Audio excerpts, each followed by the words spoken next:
Good evening বন্ধুরা। আজ হলো 15 মে শুক্রবার। আজকের সন্ধ্যার বিশেষ বিশেষ খবর হলো ভারী বৃষ্টিপাত, 19টি জেলায় ইয়েলো অ্যালার্ট, 4টিতে অরেঞ্জ অ্যালার্ট জারি।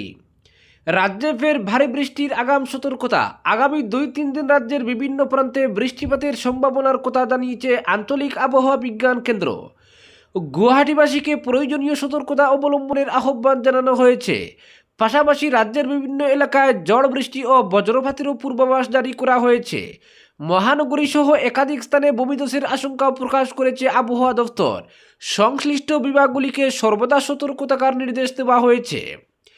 রাজ্যের মোট 19টি জেলায় জারি করা হয়েছে ইয়েলো অ্যালার্ট এবং 4টি জেলায় জারি হয়েছে অরেঞ্জ অ্যালার্ট।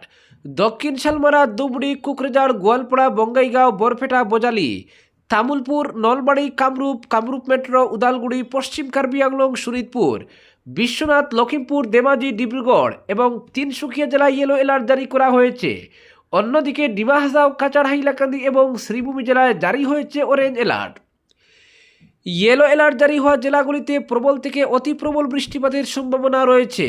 পাশাপাশি দক্ষিণ শালমারা, ধুবড়ি, বঙ্গাইগাঁও, গোয়ালপাড়া, লখিমপুর, ধেমাজি, ডিব্রুগড় এবং তিনসুকিয়া জেলায় বজ্রবিদ্যুৎ সহ ঘন্টায় 30 থেকে 40 মিটার বেগে জোড়ো হাওয়া বয়ে যেতে পারে বলে পূর্বাভাস দেওয়া হয়েছে। অরেঞ্জ অ্যালার্ট জারি হওয়া ডিমা হাসাও, কাছাড়, হাইলাকান্দি এবং শ্রীভূমি জেলাতেও বজ্রবিদ্যুৎ সহ ঘন্টায় 30 থেকে 40 কিলোমিটার বেগে দমকা হাওয়া বয়ে যাওয়ার সম্ভাবনা রয়েছে। পরবর্তী খবরটি হলো শিলচরে বর্ষায় জলাবদ্ধতা বৃদ্ধি, প্রশ্নের মুখে পরিকল্পনাহীন উন্নয়ন। প্রতি বছরের মতো এবারের বর্ষাকালেও শিলচর শহরে জলাবদ্ধতার সমস্যা ক্রমেই ভয়াবহ রূপ নিতে শুরু করেছে। টানা ভারী বৃষ্টির জেরে শহরের বিভিন্ন এলাকায় জল জমে সাধারণ মানুষের দুর্ভোগ চরমে পৌঁছেছে। স্থানীয়দের অভিযোগ, রাঙ্গির খাল ও লঙ্গাই খালের জলস্তর দ্রুত বৃদ্ধি পাওয়ায় পরিস্থিতি আরও জটিল হয়ে উঠছে। বিশেষ করে শহরের বিভিন্ন ন্যাশনাল হাইওয়ে সংলগ্ন এলাকায় আগে থেকেই যানজট ও যাত্রী ভোগান্তি লেগেই থাকত। তার উপর বর্ষার জলাবদ্ধতা যুক্ত হয়ে যান চলাচল কার্যত ব্যাহত হচ্ছে। বহু গুরুত্বপূর্ণ সড়কে দীর্ঘক্ষণ যানবাহন আটকে থাকার অভিযোগ উঠেছে। যদিও প্রশাসনের পক্ষ থেকে খাল পরিষ্কার ও জল নিষ্কাশনের কাজ শুরু করা হয়েছে, তবে স্থানীয় বাসিন্দাদের দাবি, বর্ষার তীব্র বৃষ্টিপাতে সেই উদ্যোগের বাস্তব কোনো প্রভাব এখনও চোখে পড়ছে না। তাদের মতে দীর্ঘদিন ধরে অপরিকল্পিত উন্নয়ন, অসম্পূর্ণ প্রকল্প বাস্তবায়ন এবং কাজের ধীর গতির কারণেই প্রতি বছর একই সমস্যার পুনরাবৃত্তি করছে।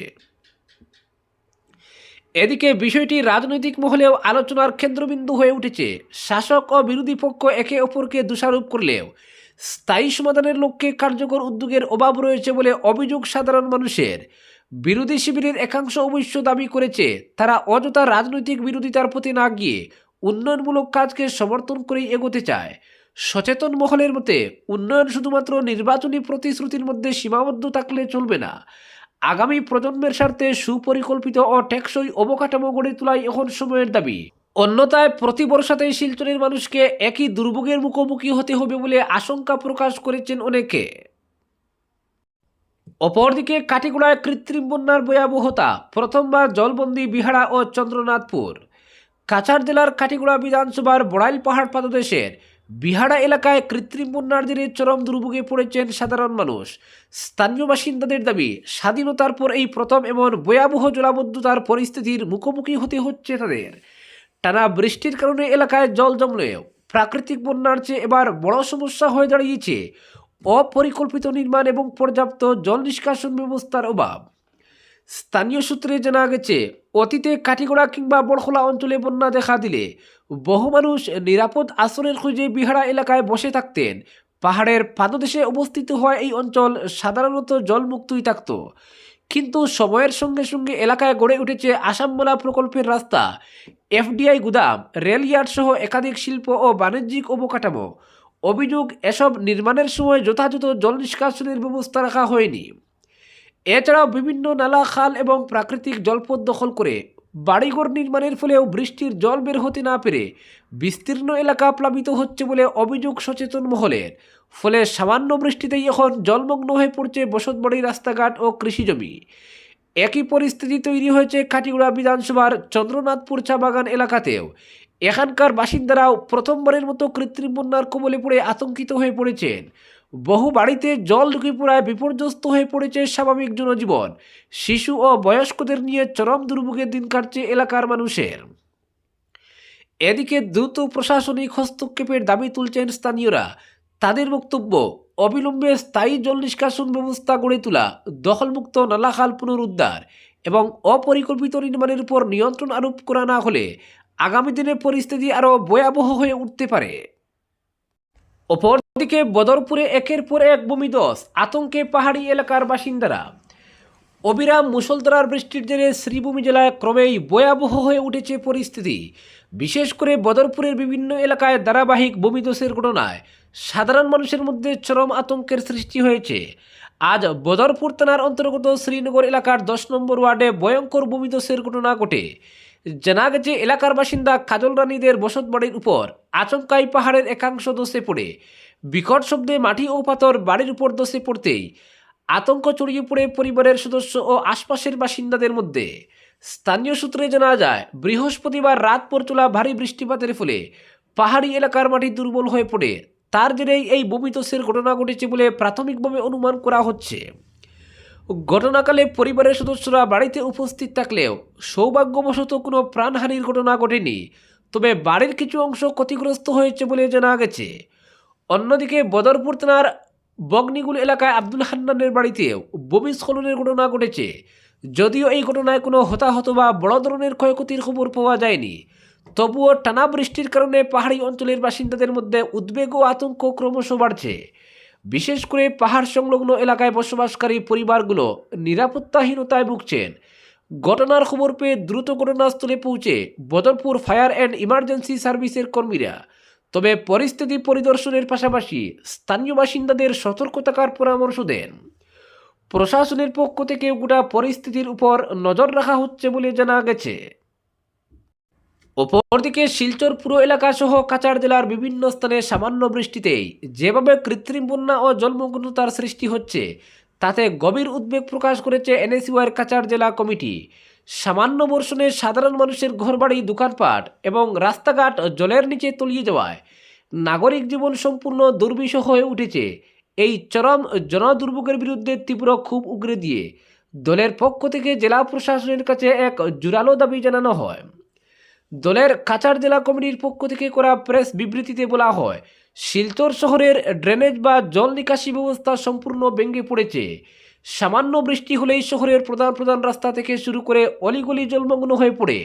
ড্রেন পরিষ্কার না হওয়া, অপরিকল্পিত নর্দমা নির্মাণ এবং পৌর প্রশাসনের উদাসীনতার কারণেই আজ শিলচরবাসীকে এই চরম মাসুল গুনতে হচ্ছে। অপরিকল্পিতভাবে সড়ক নির্মাণের ফলে গ্রামীণ এলাকাগুলোর অবস্থাও সমান উদ্বেগজনক হয়ে দাঁড়িয়েছে। অপরদিকে নাবালিকার সঙ্গে যৌনাচারের মামলায় প্রৌঢ়কে 20 বছর কারাবাসের সাজা শোনাল কাছাড়ের দায়রা জজ বিপ্রজিৎ রায়ের আদালত। সাজাপ্রাপ্ত 50 বছর বয়সের বাবুল লোহার কালাইন থানা এলাকার দিগরখাল গোবিন্দকুপার বাসিন্দা। বাবুলের কুকর্ম ধরা পড়ে 2024 সালের নভেম্বর মাসে তার প্রতিবেশী বছর 15-র এক নাবালিকাকে ফুসলিয়ে কিছুদিন ধরে সে যৌনাচার চালিয়ে আসছিল। যদিও প্রথমত কেউ কিছু বুঝতে পারেননি, ওই নাবালিকা অন্তঃসত্ত্বা হলে বেরিয়ে আসে বাবুলের কুকর্মের কথা। 2024 সালের নভেম্বর মাসে নাবালিকা যখন 5 মাসের অন্তঃসত্ত্বা, তখন তার শরীরে এর লক্ষণ ফুটে উঠলে অন্যরা জিজ্ঞাসাবাদ করলে নাবালিকা বাবুলের কথা জানায়। এই ঘটনাকে ঘিরে তখন এলাকায় তীব্র প্রতিক্রিয়ার সৃষ্টি হয়। বাবুলের বিরুদ্ধে ক্ষিপ্ত হয়ে ওঠেন স্থানীয় লোকজন। নাবালিকার পরিবারের পক্ষ থেকে কালাইন থানার অধীন গুমরা পুলিশ অনুসন্ধান কেন্দ্রে বাবুলকে অভিযুক্ত করে এজাহার দায়ের করা হয়। এর ভিত্তিতে পুলিশ মামলা নথিভুক্ত করে তদন্ত চালায়। তদন্ত প্রক্রিয়ার মাঝে নাবালিকা এক পুত্র সন্তানের জন্ম দেয়। এদিকে পুলিশি তদন্ত প্রক্রিয়া শেষে মামলা গড়ায় আদালতে বিচার প্রক্রিয়ার পর রায় ঘোষণা করা হয়। এতে বাবুলকে পক্সো আইনের 6 নম্বর ধারায় দোষী সাব্যস্ত করে 20 বছর কারাবাসের সাজা শুনিয়ে সঙ্গে জরিমানা করা হয়েছে 5,000 টাকা। জরিমানা অনাদায়ে তাকে বুক করতে হবে আরও 3 মাসের কারাদণ্ড। অপরদিকে ক্রমশ বৃদ্ধি পাচ্ছে মানুষ হাতির সংঘাত। হাতি ও মানুষের সংঘাতে প্রায় প্রতিদিনই প্রাণ হারাচ্ছেন সাধারণ মানুষ। নষ্ট হচ্ছে মানুষের ফসলের ক্ষেত, বাড়িঘর। এবার সামাগুড়িতে বন্য হাতির তাণ্ডব। বন্য হাতির হামলায় প্রাণ হারালেন 2 ব্যক্তি। প্রাপ্ত তথ্য অনুযায়ী আজ ভোরের দিকে এই মর্মান্তিক ঘটনা ঘটে। নিহতদের মধ্যে একজন হলেন বাজিয়াগাঁওয়ের শরীফুল ইসলাম, জানা গেছে শরীফুল নিজের সবজির ক্ষেতে কাজ করার সময় আচমকায় একটি বন্য হাতির মুখোমুখি হন। এরপর হাতিটি তাকে আক্রমণ করলে ঘটনাস্থলেই তার মৃত্যু হয়।